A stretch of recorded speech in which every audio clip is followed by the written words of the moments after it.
Hey everyone, Kendrick and Josh here. If you're listening to this, you're hearing an old episode we uploaded to the feed that was recorded prior to joining forces with the last of the Action Heroes podcast network. You can listen to these old episodes and hear how the Star Trek connection and our Willis ranking system came to be. You can find out how Josh's oven works, hear us make mistakes, and get corrected repeatedly. If you're loving this, we'd love for you to also check out other podcasts on the network, since they're all great. If you're interested in finding out more about this particular podcast, head on to williswaypod.com for more info, or email us at williswaypod@gmail.com. Thank you for listening, and enjoy. The year is 1989.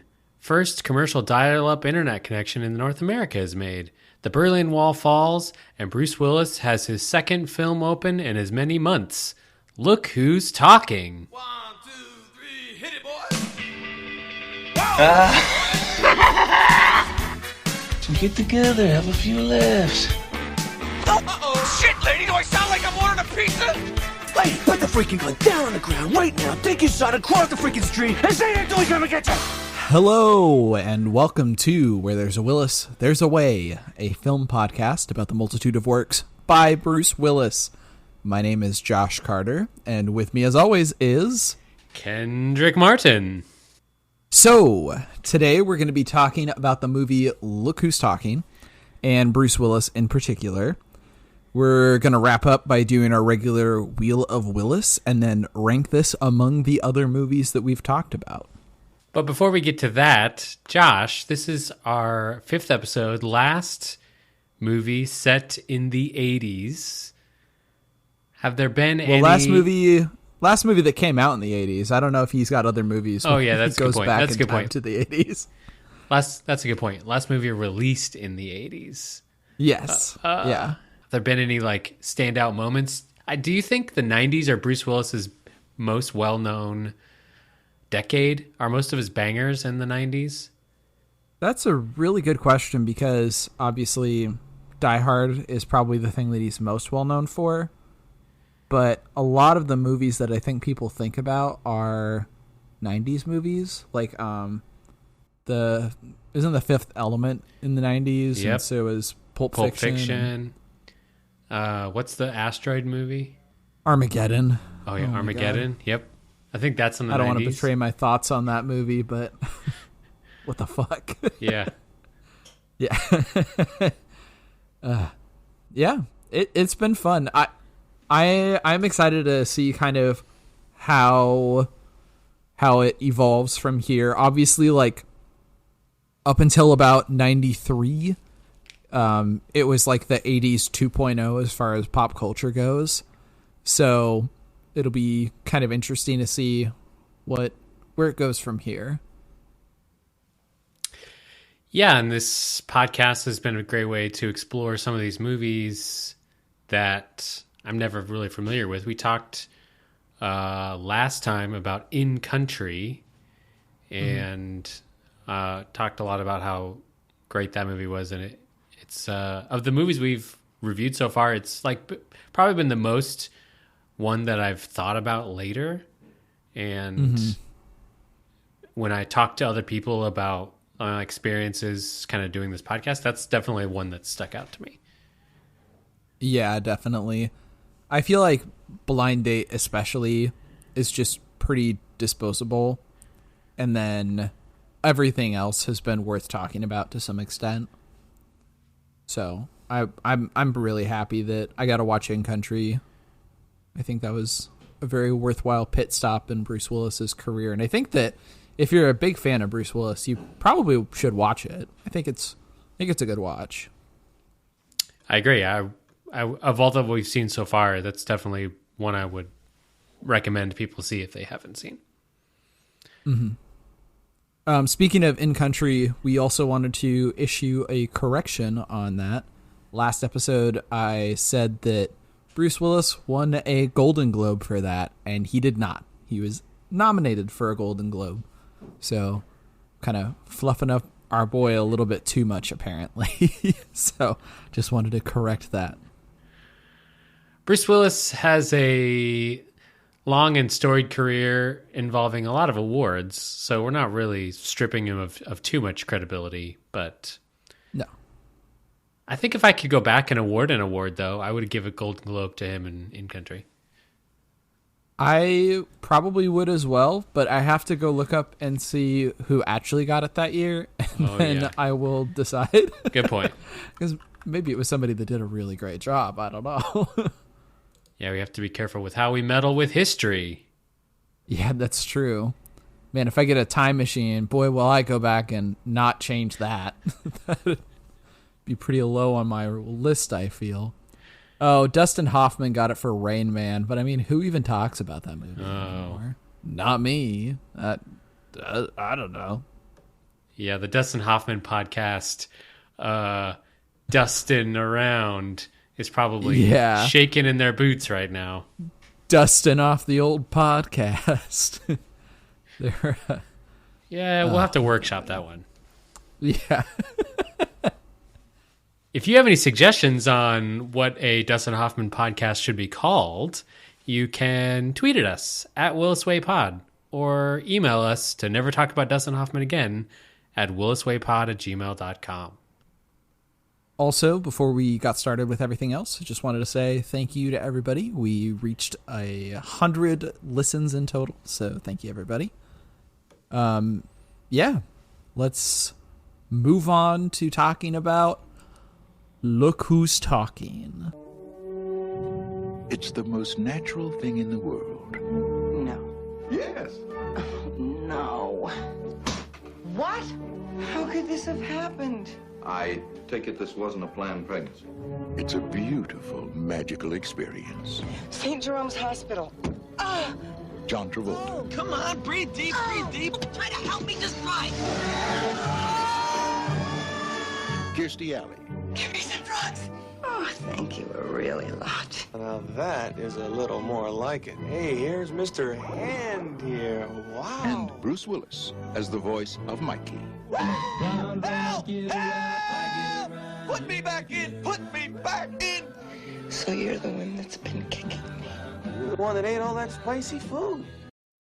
That was from the trailer of Look Who's Talking. I'm going to read the IMDb description. After a single, career-minded woman is left on her own to give birth to the child of a married man, she finds a new romantic chance in a cab driver. Meanwhile, the point of view of the newborn boy is narrated through voiceover. This movie is available on Hulu, and as always, we will be spoiling what amounts to a plot for this movie. So if you really care about the plot for Look Who's Talking, go check yourself into a doctor and watch that movie and then come back and listen to this podcast. Before we jump too far into the weeds, Josh, what was your thoughts on Look Who's Talking? You know, I expected this movie to be like really, really, really, really, really, really bad. And I actually thought that it was not that bad. I thought that it was bonkers. Like few other movies. But I didn't hate it. And I kind of hate that I didn't hate it.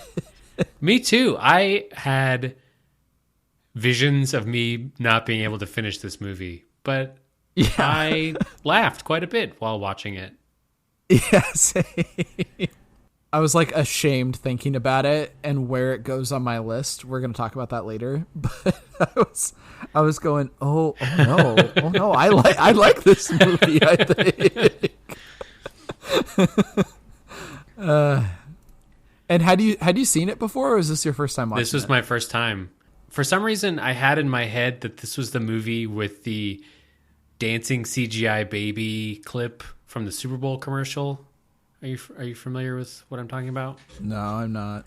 It is called The Dancing Baby and was a viral video in the 1990 Super Bowl. Oh yeah, it was part of Ally McBeal. But in my head, I was thinking, oh, this movie involves a voiceover baby. That must be the same thing, But to find out that there was multiple CGI babies taking place within the same few years. What was going on in the 90s or late 80s? Did just the cinema-going world have baby fever? Is that what was going on? Oh, yeah. Maybe. Yeah, I am baffled that this movie got made, and like I feel like on so many different levels people should have said no to this movie. And it just kept getting yeses, and it's like how does this movie get made? Yeah. I think this is maybe the first one we've talked about not based on a book. Yeah. You know, how would this have been as a book? Like, what would... Oh, I feel like it would have been so much worse as a book. I think what sells it for me is the comedic chemistry between all of our leads, including somewhat Bruce Willis. But I think Bruce Willis, more so than any movie we've seen, he plays such a minor role. We'll get to that when we talk about him specifically. But yeah.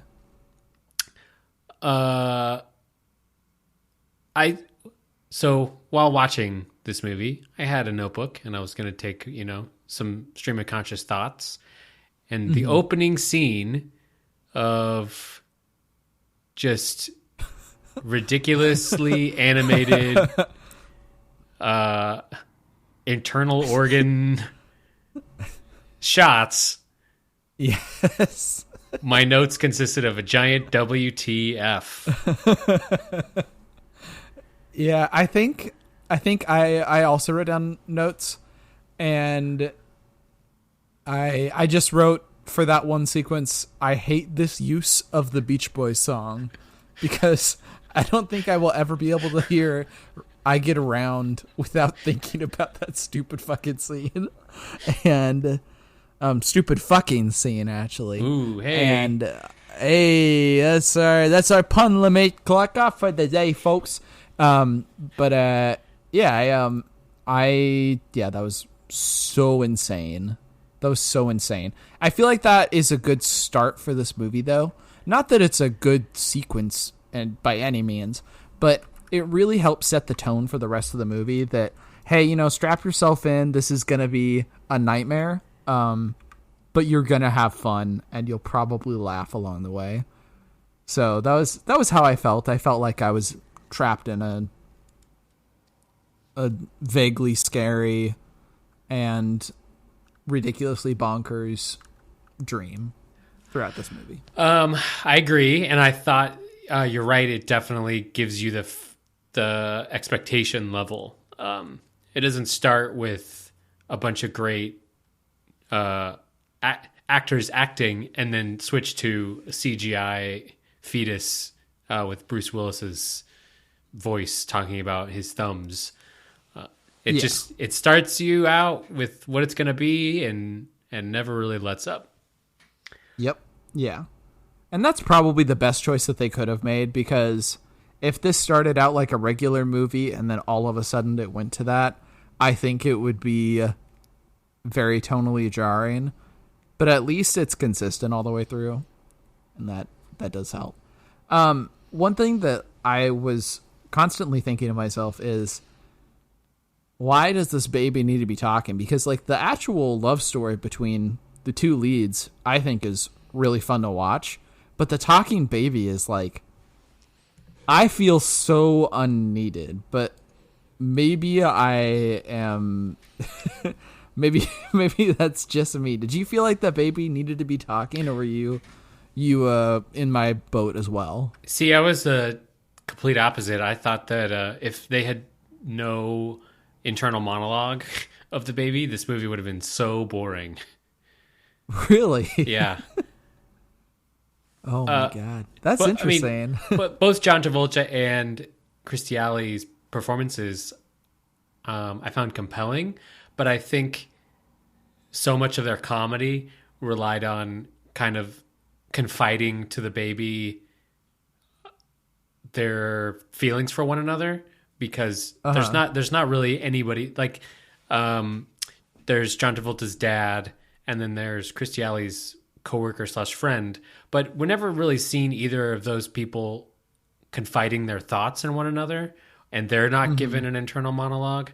So there would be nothing to bounce off of except each other if we didn't have the baby to talk to. And then Bruce Willis having the comedic interactions helps keep it light and moving along. I mean, I guess I agree just from like a storytelling perspective, but I don't know.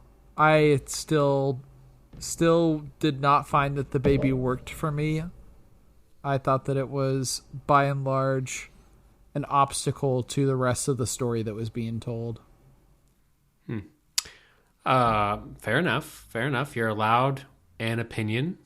One of the things I noticed in the beginning, especially, and I think this kind of picked up as it went along, but the way it was set and lit felt over cheesy even for the setting it was in. So we've talked about in previous movies about kind of the over-the-top business aspects of the 80s and that kind of business mumbo-jumbo that a lot of those 80s movies are kind of filtered through, because that was general business people doing business things was such an element of the time. Yeah. But the lighting and the sets felt like they were cardboard, and you could have just pushed any of those things over. And I don't know what the budget for this movie was, but I have to assume with a fairly well-known cast that it couldn't have been a small budget. So I guess they could have just spent all that money on the actors. Yeah, I don't know. I do not know that answer. But yeah, I do agree that, like, generally as far as the set and lighting goes, it did feel pretty low budgety, but it wasn't like distractingly low budget in my opinion. Yeah, I would agree with that. And to the movie's credit, you see a lot of different settings in this movie. You have that ridiculous office that the baby's father has, which is first like Art Deco with that jukebox in the background with the neon lights and all the other ridiculous stuff. And he's like, I'm going to swap all this out for a massive painting and a rug and all this other art.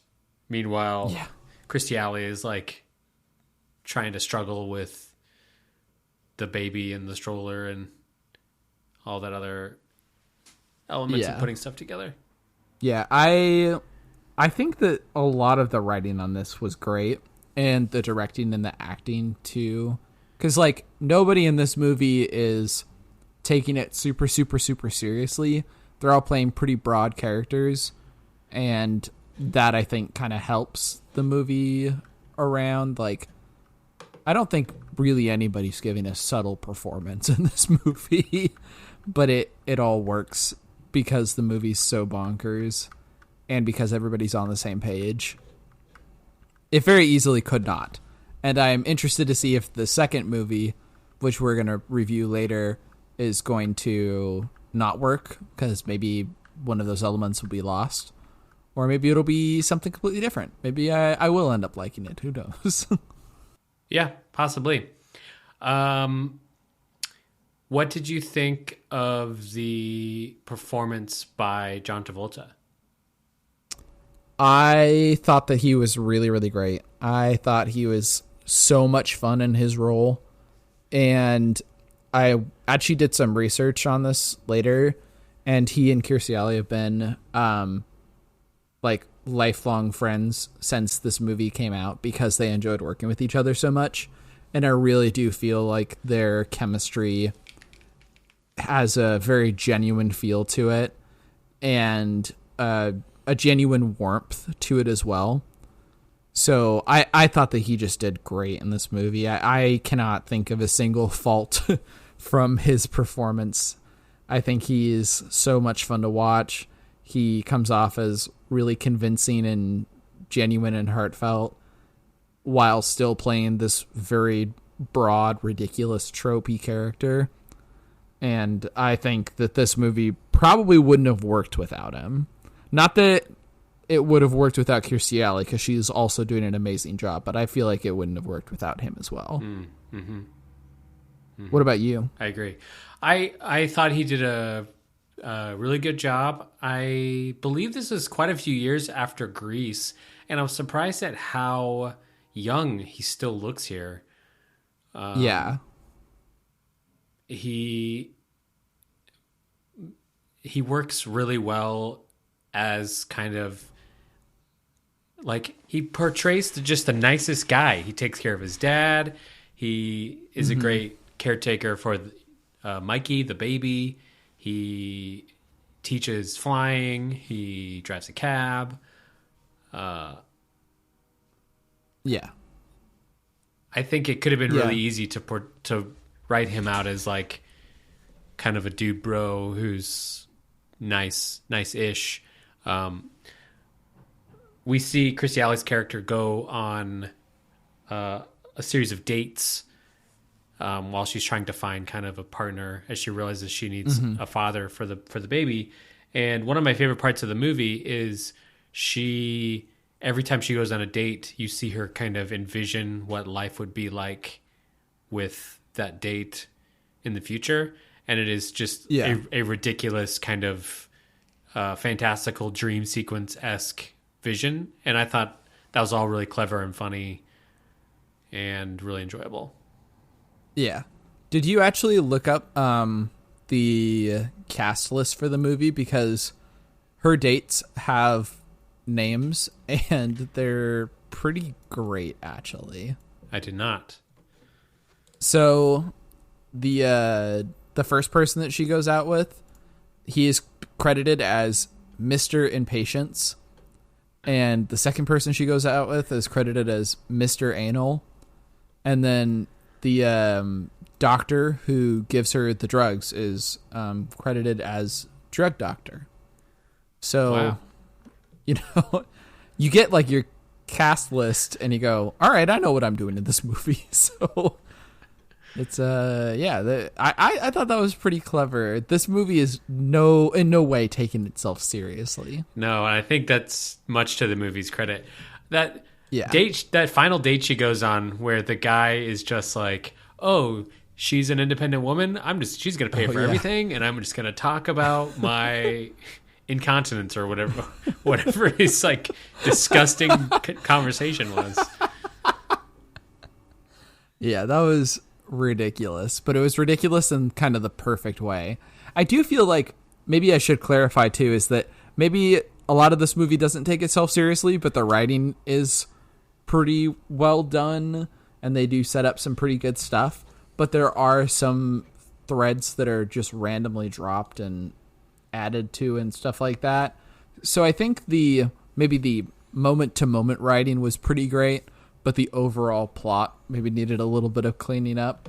Like there's a bit where John Travolta's like, oh yeah, I drive airplanes, and then later he's like, I drive airplanes, and then they go up in an airplane, and then that's it. And you really I don't know that you really needed to go see him go to the airport during that one sequence. And then you get in the pun about the boobs and how they're jumbo sized, and which a baby says, by the way, so it's got an extra level of weirdness. Both all the stuff taking place in the airplane, both that and the scene where she gives the flying lesson, is probably the most cringy, the cringiest moments in this movie. Which, for a movie that's 30 plus years old, is not terrible. Not a terrible for comedy to only have like a moderate amount of cringe, a modicum of cringe. Yeah. I looked up the writer of this movie, and Amy Heckerling, and she wrote... also the director? Yes. Yeah. And she wrote the sequel, Look Who's Talking Too. But she also wrote on a Muppets episode, and she wrote for the TV show Clueless, and the movie Clueless. But I think those, if you're familiar with Clueless, or I think I would say Muppets in general, like a lot of that comedy kind of translates over really well. Yeah, I'd agree. Speaking of Muppets, is that fetus at the beginning a Muppet? Is it a puppet? What is it? It was so creepy.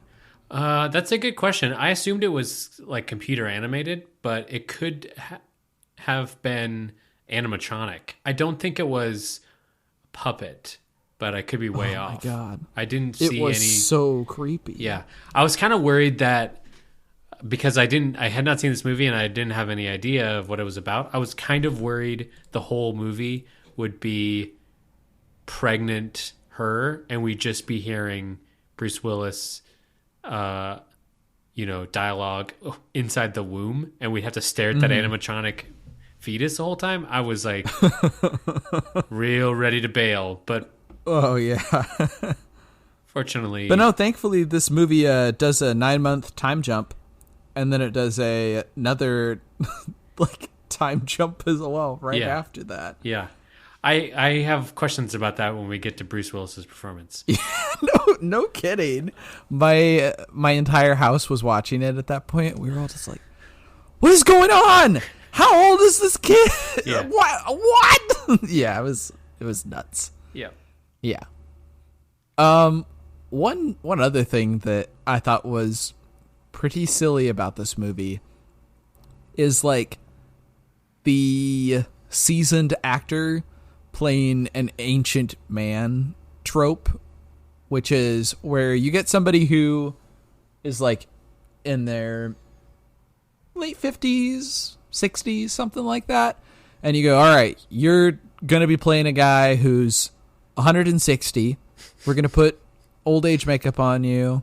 We're going to put big, giant, bushy unibrow eyebrow on you. And I want you to play like you are 1,000,000 years old. And it definitely has that in this. And the John Travolta's dad's character, he's just constantly like, I don't know what's going on. And it's so ridiculous. It's just, it's amazing, but it is terrible at the same time. I thought that was a really good payoff, that whole plot point, because John Travolta basically says, yeah, I need to come over because I'm pretending I live here in order to get my grandpa into a assisted living home.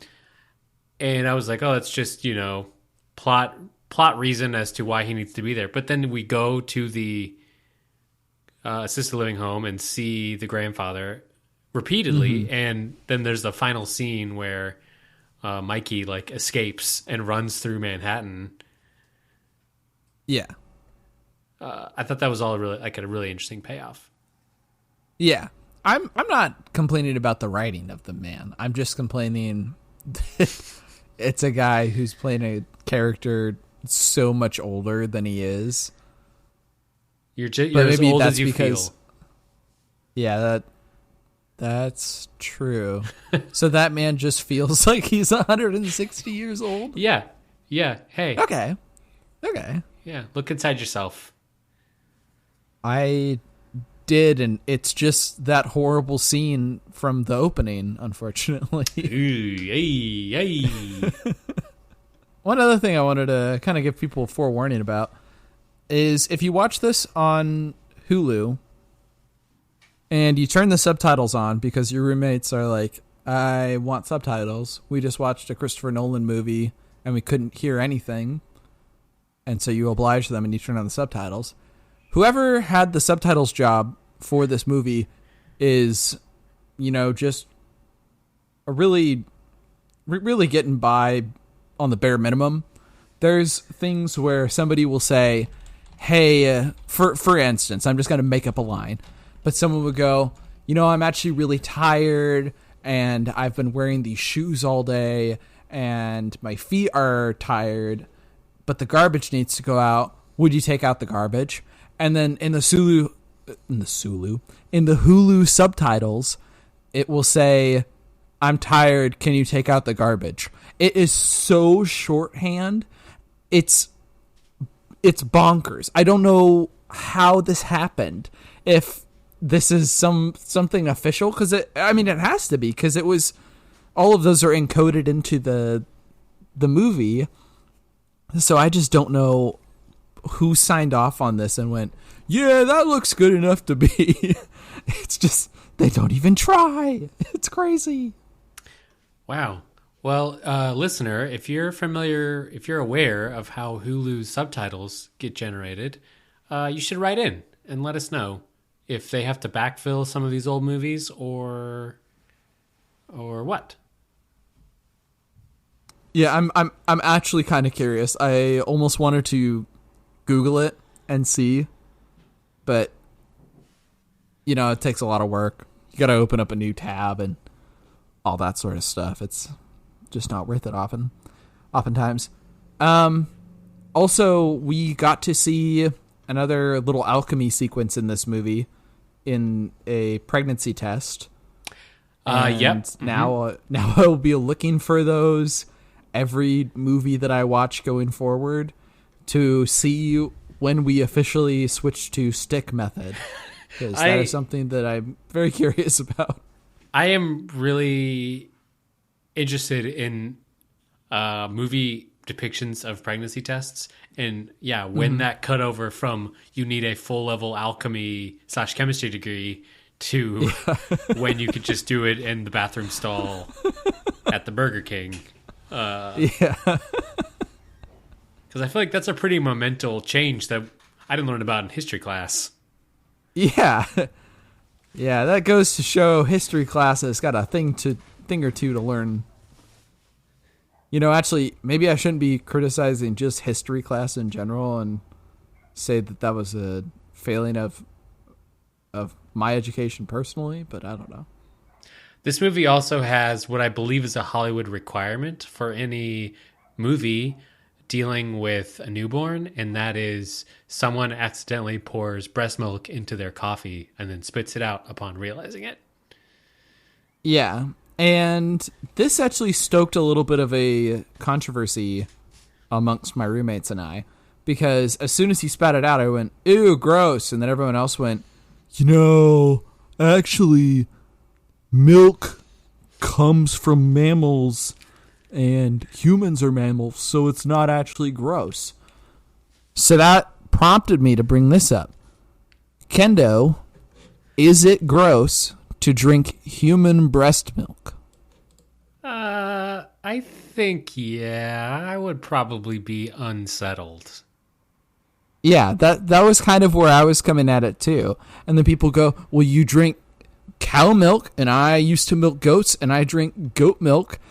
And then I was comparing it with that scene, and I was like, yeah, but how often is the goat standing in your kitchen going, that's my milk, and looking you in the eye as it says it? So I feel like there's some differences there. But obviously, listeners, please weigh in. Tell me if I'm wrong, and breast milk of human teats should just be used, for the drinking. If maybe I'm wrong about this one, and I really need to broaden my horizons. I'm okay taking the L if that's what needs to happen. These are the hard-hitting questions we discuss here. Yeah. We're not talking about, just really, really easy questions like what happens after death. We're talking about the hard-hitting stuff like breast milk. Right. Should breast milk be consumed commonly? Yeah. Would it make a great coffee creamer? Yeah, it's these are the important questions to ask. A couple of thoughts, not really dealing with the movie, but kind of loosely around the movie. Did you know that John Travolta was in a Quibi series? No. And this Quibi series is called Die Hard, Hart, and it stars Kevin Hart, who plays a fictionalized version of himself on a quest to land the action movie role of a lifetime. Have you watched it? No, I don't even think you can. I saw this pop up on John Travolta's IMDb page, and I was like, "What is Die Hard?" And then I clicked on it, and then I was like, well, "I still don't understand what this is." And then you go to the trivia section of the IMDb page, and it said originally written for Bruce Willis, but Willis didn't understand the concept of Quibi and turned it down to be replaced by John Travolta.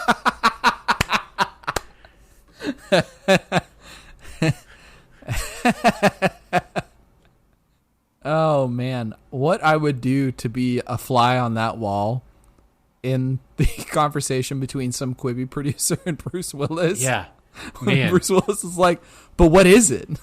Well, it's like a streaming service that does something in between Vines and a TV show. Well, and he's Bruce like, Willis, why would I want to be a part of this? Bruce Willis, historically, not a big social media guy, probably didn't even know, like, what's a TikTok? What's an Instagram? Yeah. Yeah. He doesn't have a Twitter, and I watched a little segment that he did, and he said, yeah, I don't have a social media account because I don't understand it. So he said that himself. Another aspect was the doctor in the movies played by an actor named Don S. Davis, who is known for his roles in many science fiction shows. He was in the Stargate universe of films and TV. He was in Twin Peaks, one of my favorite shows, and he was on X-Files. Interesting. So always a fun face to see kind of pop up. Especially, he normally plays a military general of some kind, or kind of a gruff leader, and to see him kind of play this goofy doctor, I thought was really funny. Yeah. Speaking of sci-fi shows, it's come to that part in the podcast where we talk about the Star Trek connection. I was really excited because this one I thought was pretty obvious, but yes, there's more. Absolutely. There's more to the story. There is, yeah. So one of the best Star Trek movies is Star Trek: The Wrath of Khan, and that was released in, I want to say, 1982, something like that, sometime in the 80s, and it's great. It kind of reinvigorated the love of Star Trek at the time, and spawned several movies after that, and is just a lot of fun to watch. I really recommend it if you haven't seen it. But Kirstie Alley was a huge fan of Star Trek growing up, and she got to audition for that movie and got the part of Saavik, a Vulcan who may or may not be half Romulan. They say in a deleted scene, but it's not canon. Blah, blah, blah, blah, blah. I think she does a great job in that movie, and she is the most obvious Star Trek connection.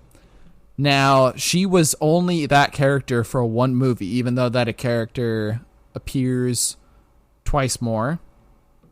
And the reason for that is because the people who kind of wrote up the contract didn't really think that there was going to be a whole lot more Star Trek movies.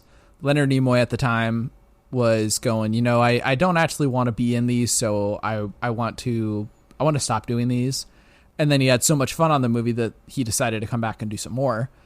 And so Kirstie Alley's contract didn't have anything in it for sequels.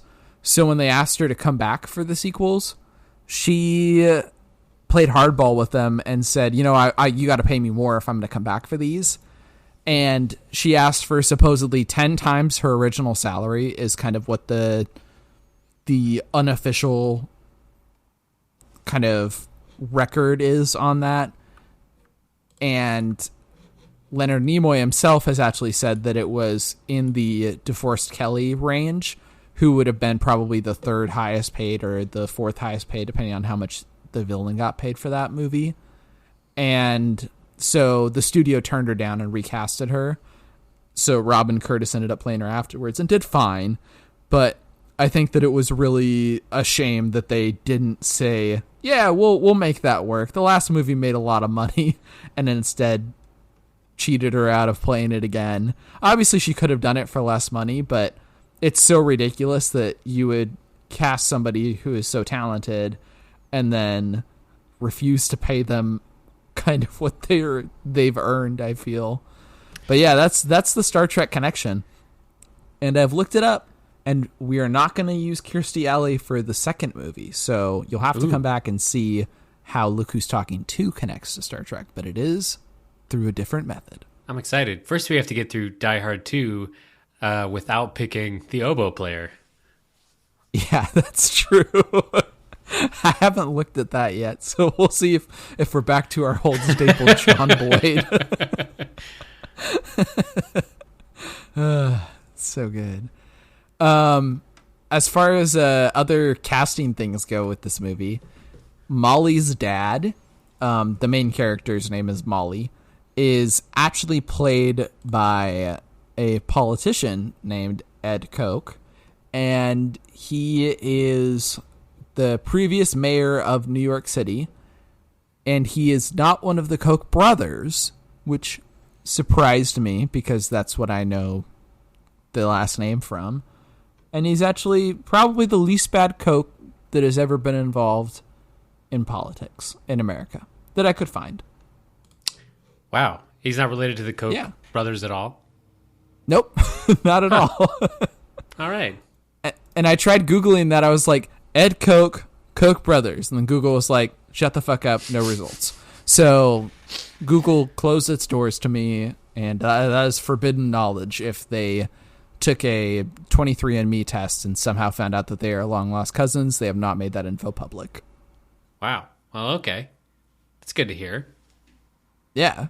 So speaking of casting stuff, there were a lot of other people considered for these roles, especially the guy roles. And I kind of wanted to get your feedback on some of this.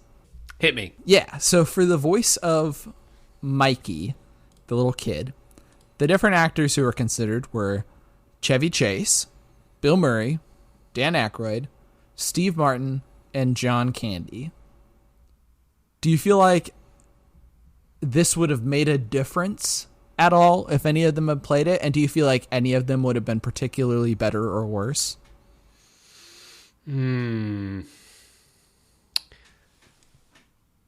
Before having seen this movie, if you had asked me what I expected Bruce Willis to do, I would not have been able to tell you that he would have been kind of a funny, energetic baby comedian. Mm-hmm. So it's hard to say, though my gut tells me that John Candy probably would have been great to see, and the rest of them, I think, probably would not have surprised me. I think Bruce Willis is probably the best of the options. Maybe John Candy would have been my only other go-to there. Yeah, I think I'm the same way. I think that John Candy might have been pretty great, but I think that Bruce Willis did a better job than I was expecting him to do, and I don't think that any of these would have done better than him. Especially like Chevy Chase, I think he's pretty overrated. I think he is pretty great in Community, but he is a pain to work with from everything that I've read. And if you're a pain to work with, you have to be probably the funniest person ever in order to be tolerable. And I do not think that he is the funniest person ever. And he kind of gets brought on to a bunch of projects like, oh, we've got Chevy Chase. And I just go, pass. Yep. So, yeah. Yeah, and then the second other casting thing was apparently they didn't know that they were going to get Travolta for this movie, and there were several other actors that they had talked about. John Stamos, Michael Keaton, Mel Gibson, Jeff Goldblum, and Griffin Dunne were all considered for the role of James. Do you feel like any of them would have done better or particularly worse than John Travolta? I think John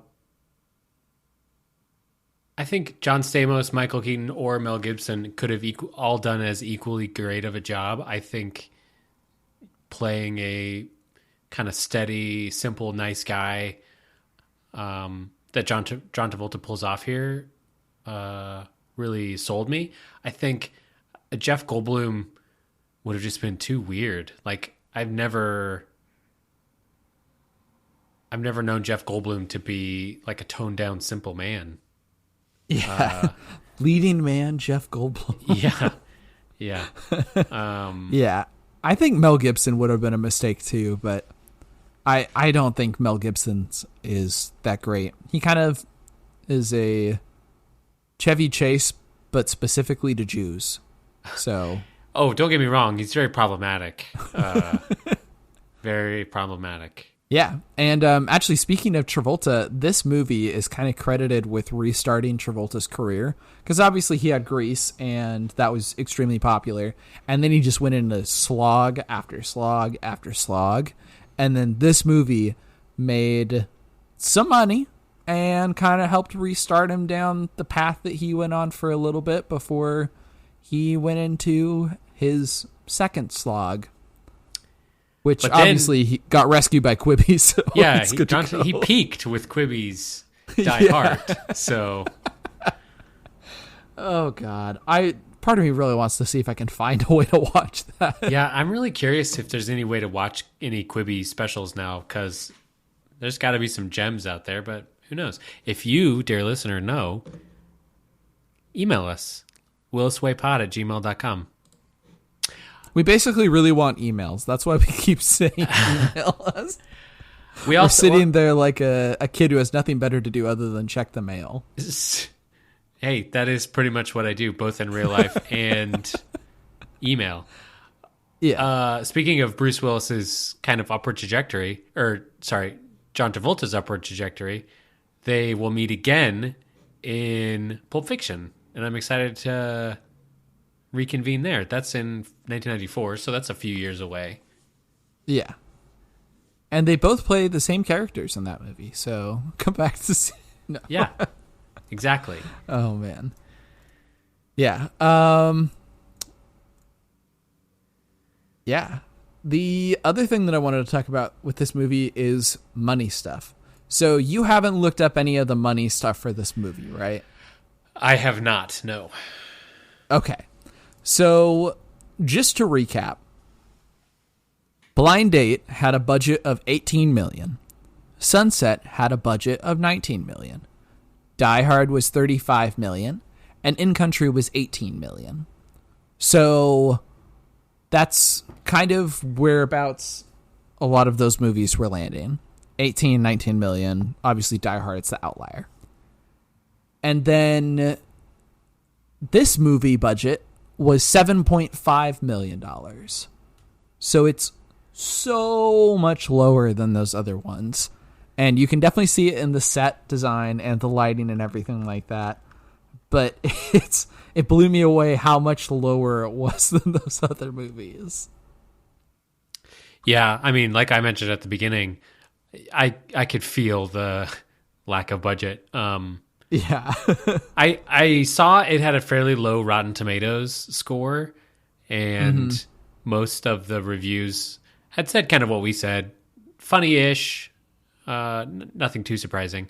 But I'm curious. I have to assume it easily made back its money, especially at only $7 million. Yeah, so Kendrick, it did make its money back. I feel it better. made back a little bit more than that too. So Blind Date made back its budget about twice over. Sunset famously did not. It made nothing. Made $4.6 million off of its $19 million budget. Die Hard made $142-ish million. off of its $35 million budget. So obviously did great, spawned a bunch of sequels and stuff like that.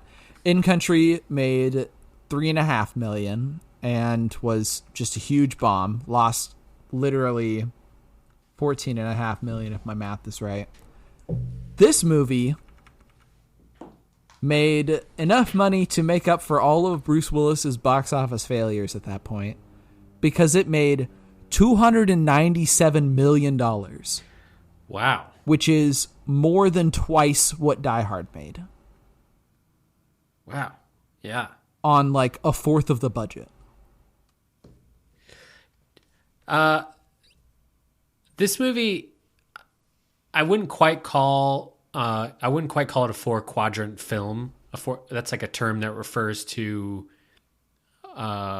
hitting kind of the 4 quadrants of moviegoers in a draw. So like Marvel movies are often kind of considered 4-quadrant films because it targets, young adults, kids, families, people going out on dates, whatever.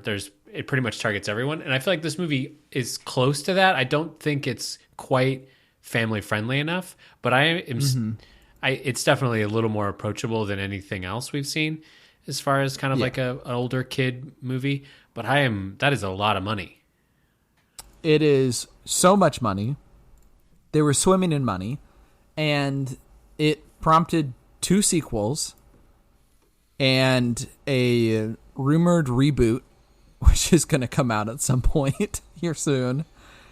And it is also it's also spawned a TV show. And this TV show is called, I believe, Baby Talk. Something like that. It's called something like that. Let me look it up. Look who's talking.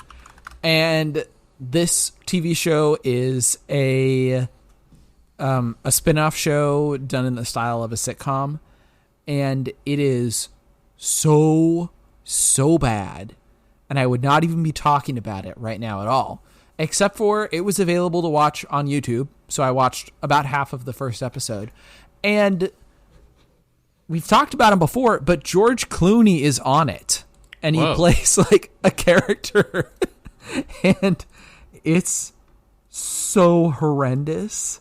I cannot express to you how bad it is. Something that we haven't even talked about in this movie is that it takes a certain amount of human competence to know what to do when there is a baby in your presence. Because like babies are, tiny people obviously, but they're weird. They have different needs than even a 4 or 5-year-old has. And just knowing how to act around them is something, when you see it happening, you don't notice it. But if somebody just doesn't know what to do with the baby, you really do. And that movie, I felt none of the actors are really great with the baby. And it is painful, amongst other things. The sexual humor is way more intense in that show, and Bruce Willis isn't in it, and it shows. It's pretty horrendous. What year did that come out? I want to say like 1990s. Let me look it up right now. So not much later than this movie. Yeah. Look who's talking. Spin-off. Let's see. Oh my God.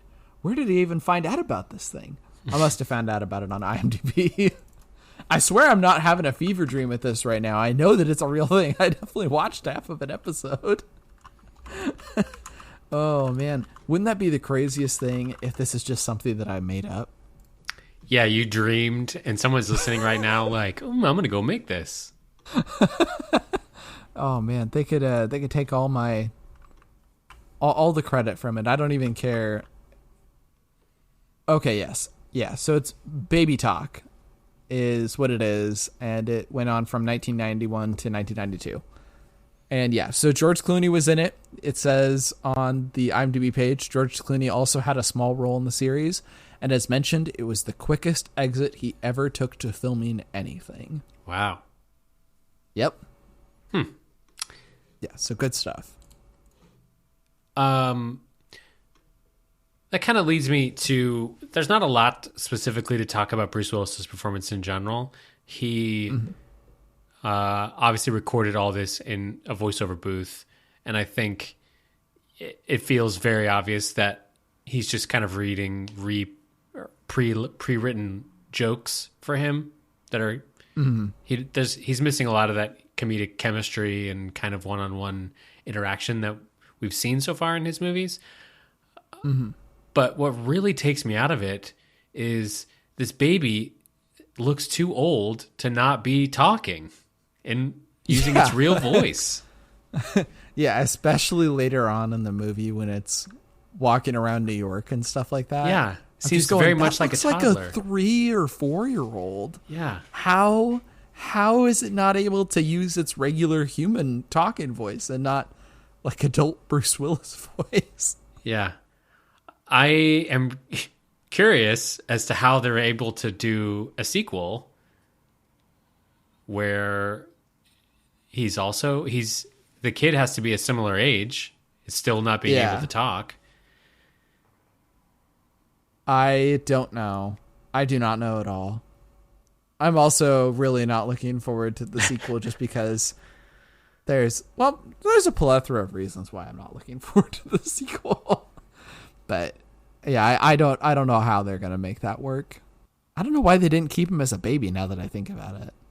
Yeah, so Mikey, the baby, is played by a lot of different babies in this movie.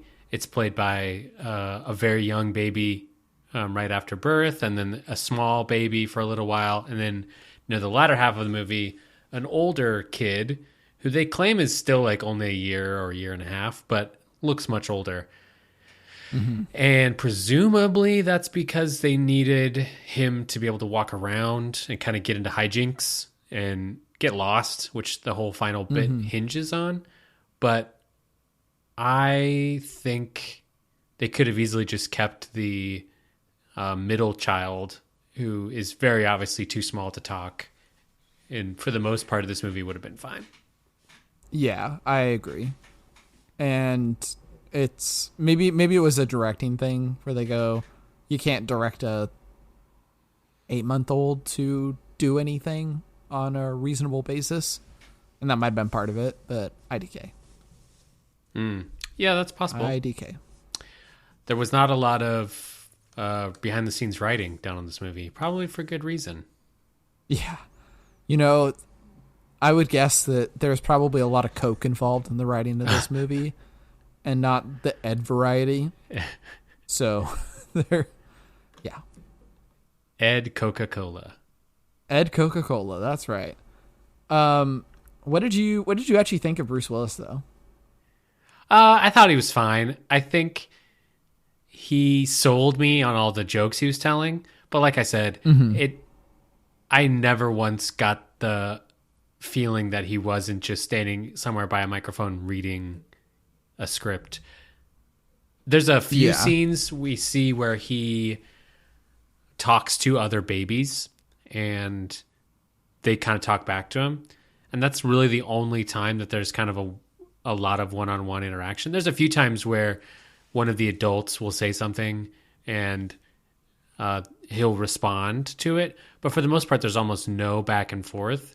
And I think that created the feeling that he was given some lines to read, and he just read those lines and put the right inflection in the right spot, and they called it good. So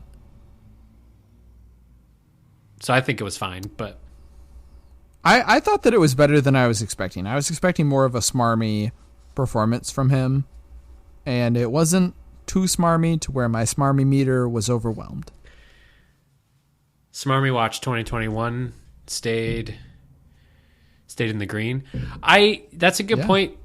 He did a really good, earnest, upbeat kid. We've talked a lot, at least I have, about how in doing this movie watch of Bruce Willis's work, you think of modern day Bruce Willis or even later movie Bruce Willis, and he plays kind of a, swarmy, sassy guy. And we've seen some of that, Die Hard especially, but to play a completely earnest, happy, excited, full of joy character, I think is pretty rare for him in his works. And I thought I was sold. I didn't get the feeling that he was doing this for a paycheck. He probably was, but it didn't feel that way. Yeah, I think Bruce Willis did a pretty decent performance for what was being asked of him. And I thought that it worked well. Enough. I don't want to get ahead of myself. So, speaking of Bruce Willis, it's time to talk about where we would rank this movie in comparison with his other movies. Let's start with you, Kendrick. Where would you rank this movie? So, I think I would put this at the bottom of my list, number 5. You would? Yes. Okay, interesting. Well, I'm sure it's not going to remain here for long, but I would actually put it at my number 3, I think. I think I would much rather watch Look Who's Talking than Sunset or Blind Date again, especially Blind Date. I think Blind Date is totally disposable, but I don't think I would. Yeah, I agree that both Blind Date and Sunset are pretty disposable, but Look Who's Talking, as much fun as I have, I don't think I would willingly want to watch it again. Yeah. Well, I can respect that opinion. Well, I think that means it's time for the Wheel of Willis. Hey. So, Kendrick, do you remember what we say every time we do the Wheel of Willis? I do, Josh. Do you have Great. Do you have the big wheel in front of you? I do. I've got it all set up on my desk and everything. All right. You're limbered up, you're ready to spin. I think it's time to whisk that wheel. And it's been whisked. All right. So, the question for this movie is, how would you rank the outfits worn by this Bruce Willis character? So now what we have to go do is look up what his character wore. I think there's a scene where it's mentioned, like, the clothes he's wearing, isn't it? Isn't there a scene? I want to say that there probably is. I definitely think his baseball cap scene is, like, at the end, is probably the cutest that he is throughout that movie. Yeah. Or there's a scene where he's, like, wearing a classic, like, dino shirt. I think that's all pretty cute. Yeah. But yeah, you're right. The scene where he wears that kind of hoodie and baseball cap look, I thought was all really great. Yeah. Overall, I would say I enjoyed his costumes. Yeah. I mean, I guess it's asking us to rank it, so I'm going to say I give it an A. Yeah. All right, well, that's going to wrap up our time for Look Who's Talking. We actually had more to say about the movie than we thought we did. I thought it might just be an old pooperoo on this movie, but great discussion as always. Likewise. I want to remind everyone that if you leave us a review on Apple Podcasts, we will be reading them on air here soon. So leave anything you want. Talk about Look Who's Talking. Talk about the costumes in Look Who's Talking. Do you like baseball caps? And we will always welcome your emails. You can email us at williswaypod@gmail.com or follow us on Twitter at williswaypod. You can follow me personally, Kendrick, on Twitter at kmartinix, KMARTINIX, or see any other work I've done at kmartinix.com. And you can follow me, Josh, on Twitter at joshingcarter. Great. Next time, we are going to be discussing Die Hard 2, our first sequel. So really excited to start talking about that. And can't wait. Yeah, we'll catch you next time. Thank you for listening. Bye-bye. Bye.